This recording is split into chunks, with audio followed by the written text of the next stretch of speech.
Welcome to the world united. Welcome to the world united. Dr. Roger KOTILA. So I'm going to introduce Doctor. Doctor is a psychologist, the president of Democratic World Federalist.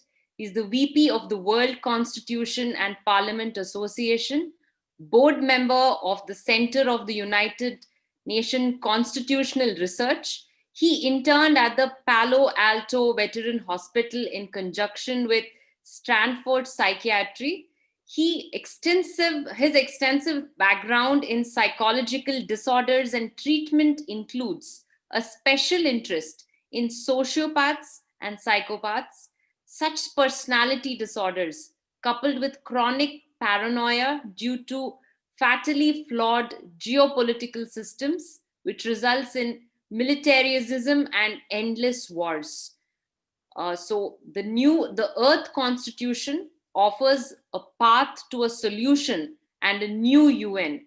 He's currently the editor of Earth Federation News and Views. Thank you so much, Dr. Roger. Your topic for today is the UN Charter Review, the San Francisco Promise, and the Earth Constitution offer a path to a solution and a new UN. Over to you, Doctor. Waiting to listen from you.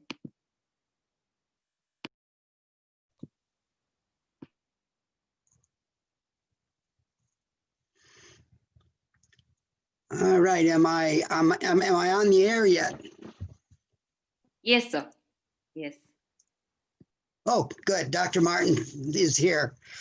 I wasn't sure if Dr. Martin was going to be able to join us or not, so I kind of prepared two talks, one without Dr. Martin, one with Dr. Martin, but I see he's here, so I can just jump to my topic. First, let me say, when I was invited to speak to a World Parliament on Spirituality, I really wasn't sure how that would fit in with what I'm about.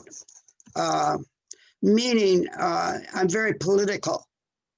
And as I went through these speakers and what they were talking about, I didn't know quite how what I have to say would fit, but I'm going to give it a try. First, let me say, there's a concept called synchronicity. And I must say that the speakers so far, I really agree with the idea of people over profit with business, that they give more attention to people. The idea of New Earth One, that is what we're about with the Earth Constitution. And the idea of good governance and integrity, all of that fits in to the Earth Constitution. I want to go back a little bit and tell you a little bit about myself. I've only had one spiritual experience. That was years ago when I was in Hawaii. And I had a what I call a God experience. I was told that the world was in trouble, that we had a 50-50 chance, and I was put on assignment in this spiritual experience. At the time, I rejected. I said, no, thanks, you got the wrong guy.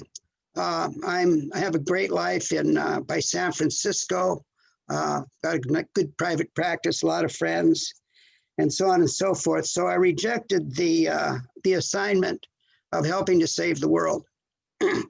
When I got back to San Francisco from Hawaii, I went into a deep depression. I couldn't understand why, because I had a really good life.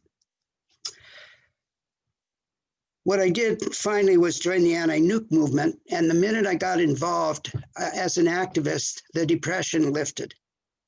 So where I'm coming from, bottom line is, I'm very concerned about the nuclear weapons. And so I asked myself, okay, what's it going to take to get rid of nuclear weapons? Well, to get rid of nuclear weapons, we're also going to have to get rid of war. So I'm asking myself, well, how do we get rid of war? And another thing I worry about is poverty. I lived and worked with the homeless for a couple of years, quit my private practice, and I wanted to see what was going on with the homeless. there's a link between war, nuclear war, militarism, and poverty in that the money's going to the military. We talk about the gold-plated F-35, billions and billions of dollars. There's currently a nuclear arms race going on. So, when I was working with the homeless, I realized that I could do things locally, but poverty is worldwide. We stop a war, stop the Vietnam War, but then another war pops up somewhere else. I felt like we're doing whack-a-mole, the game of whack-a-mole. You solve one problem, but then another one problem pops up here. All right, so when I was doing radio in San Francisco, I got a listener sent me a copy of the Earth Constitution. It sat on my desk for about 6 months. When I finally read it all, I said, oh, wait a minute. There's an answer to all of these problems, to war, to nuclear war, to poverty, and it turns out to climate change. What I had in my hands with the Earth Constitution, I gave a speech a few years back and I said, this is a gift to humanity waiting to be discovered. This is a gift to humanity waiting to be discovered. Its mission to save the world. Now, the Earth Constitution and has a number of features that fit in very well with a world parliament of spirituality. It proposes a three-house world parliament. And one of those houses is the House of Counselors. Now, what I like about that is that brings in wise ones, wisdom, into the good governance issue of how we get good governance.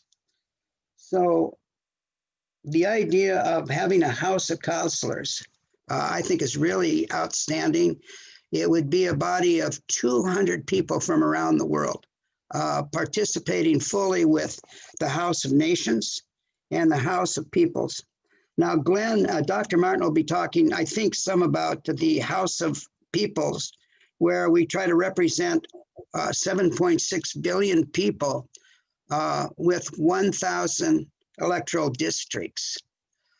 What I'm working on with the San Francisco Promise, and by the way, I should say that what I'm saying to you, I'm speaking for myself personally. The Democratic World Federalist is a think tank and an activist think tank, but this talk to you today is my personal opinion. All right, what's the San Francisco Promise?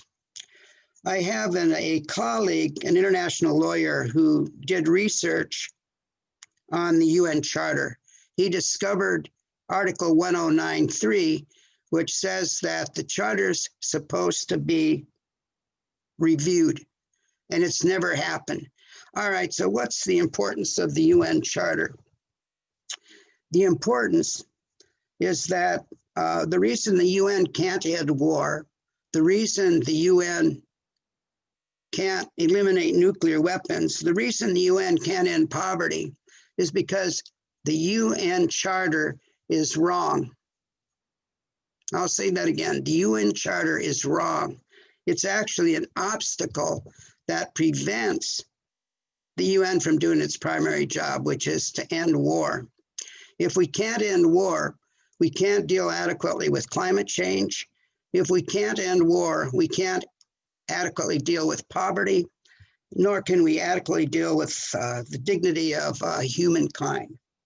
So in 1945, when they signed the charter, a lot of the nations knew that the system was rigged, that it was wrong. And so they put in Article 109, which promised to review the charter in 10 years. They've kicked the can down the road. It hasn't happened. The charter hasn't been reviewed. So the San Francisco Promise is a campaign to get the UN General Assembly to open up the charter, to talk about it, review it, and to include, we want to include the Earth Constitution, to compare the Earth Constitution to the UN Charter. one of the problems with the charter, and here's where I'm not so sure that a World Parliament on Spirituality wants to talk about, but your path is a path, what I call the path of light. Very high idealistic standards. And by the way, those standards are throughout the Earth Constitution. The Earth Constitution was written by visionaries, but they had a very high spiritual level. But what I want to talk about is the path of darkness. The reason that inner peace and worldwide meditation and prayer, the reason why it is not bringing us world peace, is not ending war, is because the UN Charter needs to be changed. And what's the problem is there's no enforced law and order. I'm not going to talk about it at length today, but I am an expert on sociopaths and psychopaths. And part of what has happened is some of our nations in the world, the political leaders have are sociopaths and psychopaths, and so they lack conscience. And they're self-centered and capable of criminal activities. And the way the global system is set up now under the UN, they never go to jail. They're never held accountable for their world crimes. They can overthrow nations, start wars, do assassinations, steal money from we the people, and they never go to jail. So under the Earth Constitution, it has a well thought out world judiciary system. Now, as near as I can tell, in spirituality, there's not a lot of talk about what to do about evil. But what I'm saying to you is that this is an area that does need attention. It's just a handful of people really that ruin it for everybody else.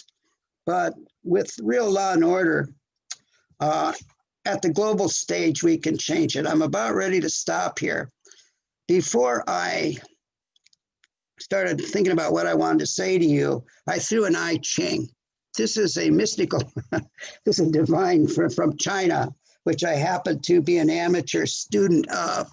And I wanted to know about this meeting we're having in this conference. So I asked it a question, and here's, I got I Ching hexagram number 50, the cauldron, Ting. Here's what it said. The highest earthly values must be sacrificed to the divine. But the truly divine does not manifest itself apart from man. And I'm going to repeat that. The truly divine does not manifest itself apart from man. And so I'll stop there. That's probably a good place to turn it over to Dr. Martin, who as an activist philosopher, and is really our leader in terms of bringing the Earth Constitution to the UN. We want the UN to replace the Charter with the Earth Constitution. And thanks for listening to me. And I'm going to turn it over to Glenn or whoever's next. Yes. Thank you so much, Dr. Roger. It's been amazing. A lot of revelations, so much thought-provoking topics, things that we didn't know. Thanks for sharing. And we're all looking out for the new constitution. This is a small token of our appreciation. The World United proudly presents Dr. Roger KOTILA for being an esteemed speaker in the 3rd edition of the World Parliament on Spirituality 2020, North America. Thank you so much for being here, Doctor.